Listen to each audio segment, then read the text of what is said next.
just reach over the opposite upper inner corner of the shoulder blade, let your palm and hand dangle, and feel your shoulder blade slide and slump out around and down with the ends of your fingers dangling and leading the movement.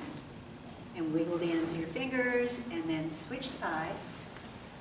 Same thing, just feeling that upper inner corner of your shoulder blade slide and slump a little out forward and down, following the very ends of your fingers. So the ends of your fingers lead this, and your shoulder blade just eases and widens with this. And then coming to upright and lengthening the ends of your fingers at your side and wiggling the ends of your fingers. And here you can even widen your palms and just almost pulse your fingers into length and wiggle them. So you just do it and let it go. Lengthen your ends of your fingers and widen your palms and let it go. Lengthen the ends of your fingers, widen your palms and let it go. And then reach your hands overhead, letting your shoulder blades act as a counterweight. Interlace your fingers. Widen your elbows to the side. And then tip up and back, feeling that nice, easy length of the full length of your abdominal muscles, and that nice release of your lower rib cage. And then bring your hands back down, and bringing your palms together. We're going to do this move where it's like a dive to start out with. Your fingers dive out, around, and down. And then your fingers come together on the thumb side. And as they come back up, your fingers point to your heart and come together in the back of your hands. And as they're upright, your little finger sides are together. And then the palms come back together.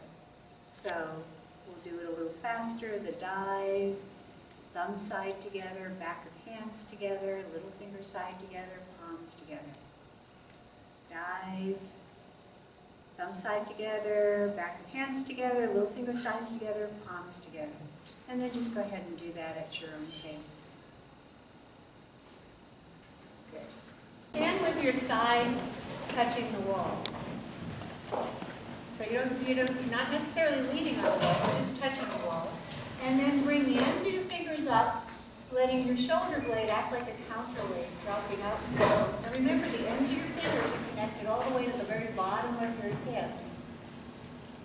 And just notice that length on the side of your body.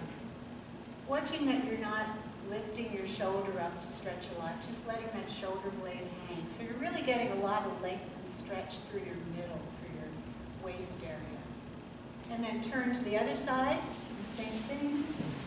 With the side of your body against the wall, reach the ends of your fingers up, letting your shoulder blade act as a counterweight, and the little bottom point of your shoulder blade drops out, down, widens out. And then just feeling that nice ease and stretch throughout your whole body, going back to the ease of your head on top of your spine, where your head can float off that top joint of your spine, and your whole body can release up and widen. And now bringing your hand down and stepping maybe a foot away from the wall, having your palm shoulder height or a little higher. Just take a step forward if there's room, or 2 steps forward, and have that nice easy contact, that wide contact of your palm on the wall. And then you can take another step forward depending on the stretch. And don't go to any point of pain with any of this. If anything hurts, back off. But here, just having that nice widening and that contact all the way from the feet like palms on the floor, in a length up through your body and a widening of your body, and that float of your head on top of your spine. And then switch around and do that with the other side, standing about a foot away from the wall, your palm shoulder height or a little higher, and take a step or 2 forward, and just sensing the nice ease of that widening across your body. Again, we're not going for the pull of a stretch, we're just going for the idea of length and ease and range. End with with the arm swing, so have some space around you. And have your feet a little more than hip width apart. And just let your arms flop as you swivel your body side to side. Just a nice free movement. Good. And that's the cool down. And this is called the constructive rest position in Alexander. If you go and have an Alexander lesson, the teacher will do some table, we call it table work with you, and the teacher will work with you in this position also. And this is like everyone's favorite part of the lesson. It feels great. But you can do a little bit of this on your own. And so if you lay down on your back with the back of your head on a little bit of height here. And the reason for the height is that, so when you lay down, the very top part of the back of your head isn't tipping like this against the floor. If it's too much, you squish your ear. So there's a wide range you can have. So here with your head on a little bit of height, and if you used a pillow, you just sink into it. So that's why some books or something would be useful for this.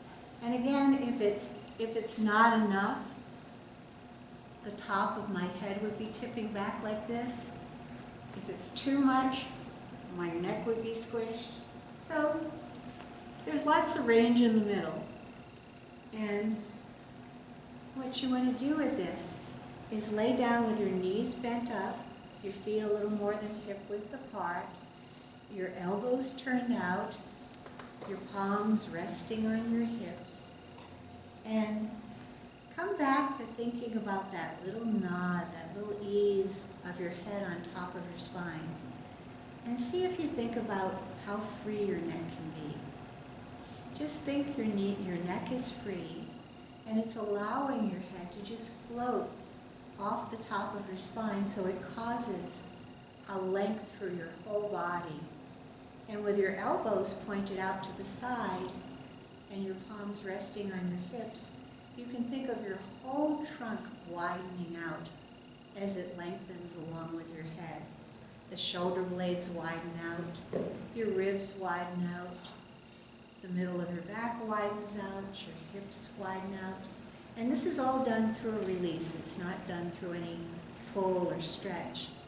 And your knees, like elbows, are pointing up to the ceiling in this, and you can think of your knees just continuing to float up towards the ceiling, and the bottom of your feet, like palms, have that nice contact with the floor, and your legs can release up from under your ankles towards your knees. So this is a great position to just take a break in and lay down for a bit. It feels great. It's great to think of those directions with it, but just laying like this is going to release your low back. Gravity is just going to do that. Just laying like this with your elbows turned out is going to widen your back. With your head on a little bit of height, it's going to help your head float away from the top of your spine. Your knees pointed up are going to release your leg bones and your back. So if you lay like this for 5 minutes, it's great. If you lay like this for 10 minutes, 12 minutes, 15 minutes, all the fluid in your discs that goes out during the day when you're upright, that'll get reabsorbed in your discs. So this is a great thing to do if you have the time and to take a break and do it. A lot of performers actually do this before a performance too, but sometimes we don't have the space or the luxury to do that. But if you have an important performance or a solo concert, it's great to even do this before a performance. It just lets everything lengthen and widen out really easily. And none of it's done with a stretch or a pull or any muscular effort. It just undoes into length and width. So that's the end of the cool down.